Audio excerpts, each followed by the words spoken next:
5 minutes on the other side, and I will have the perfect imaginary burger. Hey there, Haley here. I am practicing for a cookout I'm having next week, and I'm not actually cooking anything right now. I'm inside. That would be a cook-in. So I've never really cooked for any of my friends before, so I just wanted to be prepared because I want them to still be my friends after the cookout's over. Just kidding, that's not how friendship works. Friendship is using your words and actions to show others you care. I don't think friends should stop being friends for little things like food tasting bad. It's delicious. And I think you can even stay friends with someone if they, say, accidentally burn you with a hot potato. Hot potato, hot potato, hot potato, ha, ha, ha, ha. Friendship can last through most anything. Unless a friend makes fun of my hat, then it's over. Oh, time to flip an imaginary burger. Woo! Today's story is about a time when one of Jesus' friends did something really bad. Jesus could have flipped out. But he didn't do that. He didn't do that. I'll see you soon. Oh, let's see. Can't turn the camera off with the mids. Sorry. The Bible. It's 66 books of history, stories, letters, and poetry that fit together to form God's one big story. The epic adventure of how He created us and loves us so much that He made a way to rescue us. As we travel through the Bible, from Genesis to Revelation, we discover people who met God and found their lives changed forever.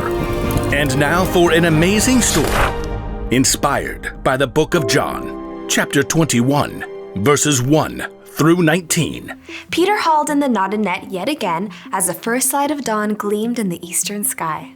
Empty. Not a single fish all night. Thomas shook his head. I doubt we'll catch a thing before it's time to take the boat in. John studied Peter thoughtfully. Peter, you didn't really want to catch fish anyway, did you? You just wanted to get out in the boat and do something normal. Peter shrugged, but he knew John was right.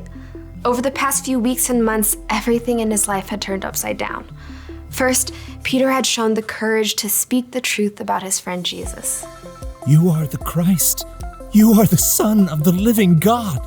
Many people wanted to make Jesus king, even though the religious leaders hated him.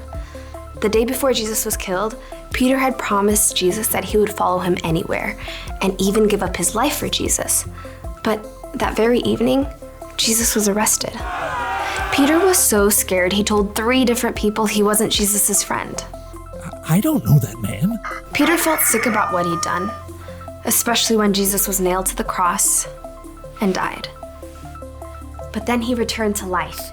He appeared to his friends. It was amazing, incredible. Everyone was excited beyond belief.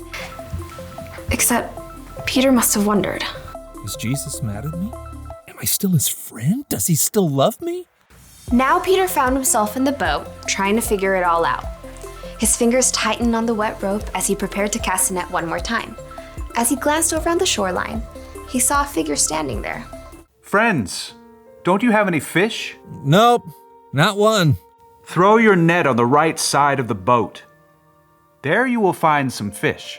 The 7 disciples in the boat exchanged glances as Thomas laughed. I seriously doubt it. You guys have anything better to do? Let's give it a try. Together, the men heaved the heavy wet net back into the sea on the other side. Hey, I think we've got something. Bring it on in. There's 1 fish. 2 fish. A red fish. Ugh. A blue fish. And another one. And another 10. Whoa! Need some help here. The net was so full of fish, they couldn't haul it into the boat. They began towing it to shore. John gaped at the man still standing on the beach. It's the Lord. Excitement raced through Peter's veins. He was about to see Jesus again. But just as quickly, guilt gnawed at his stomach. Facing Jesus meant he had to face how he denied knowing Jesus. But it's Jesus. I've got to see him no matter what. Grabbing his coat, Peter jumped out of the boat and into the water. He half ran and half waded to the beach when he discovered that Jesus started a small bonfire. Fish and bread were already toasting over the flames. He's God's son and he's making breakfast for us. Jesus smiled at Peter. Bring some of the fish you have just caught. Yes, Lord. Peter ran back to the lapping water to help his friends haul their fish to shore. 153! You counted? Don't doubt it. Jesus gestured to the disciples to join him around the fire. Come and have breakfast. As the disciples gathered, Jesus offered them bread to eat. John whispered to Peter, "This is what he did when we last ate together at the Passover meal." When breakfast finished, the disciples rose to take care of their fish. Peter found himself walking beside Jesus. There were so many things he wanted to say, but he couldn't find the words. Simon Peter, do you really love me more than these others do? Peter swallowed hard. Surely Jesus knew what he felt. Yes, Lord, you know that I love you. Feed my lambs. Peter remembered how Jesus would compare people to sheep in his stories. Peter, do you really love me? Lord, you know that I love you. Take care of my sheep. Sheep, people. Peter waited in his mind. Jesus must be telling Peter to take care of the people who had followed him. Peter, do you love me? Lord, you know all things. You know that I love you. Feed my sheep. Just as Peter denied knowing Jesus 3 times, he now confirmed 3 times that he loved Jesus. What's more, Jesus wanted Peter to go out and share that love with others. He's forgiven me, even after what I did. Peter, things are going to get even more difficult for you. You are going to be led places you do not want to go. Peter slowly nodded his head. He was willing to do anything Jesus asked of him. Follow me. Yes, Lord, I will.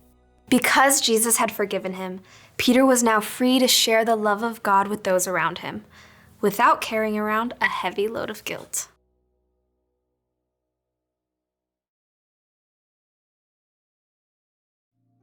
Okay, so picture this. You have a best friend. You do everything together.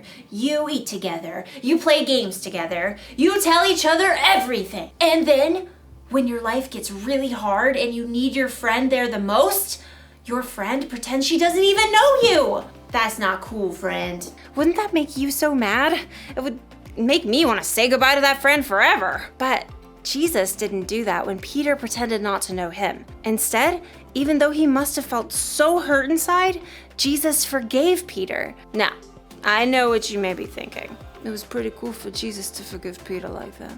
It was. But guess what? Jesus forgives you and me like that too. Anytime we mess up, we break a rule, or we do something we know is wrong, Jesus forgives us. That's because he loves us so much, and because our relationship is more important to him than our mess ups. That's why the one thing to remember today is this. Friends, forgive one another. Jesus forgives us, so we should forgive others. Our friendships should be more important than our mess ups. I'm not saying it's easy to forgive. It's not. You're going to need God's help, but get this. When you choose to forgive, it can help you feel better inside. It can help your friend feel better inside, and it'll make your cookouts way more enjoyable. Speaking of, this imaginary corn is almost done roasting. Oh,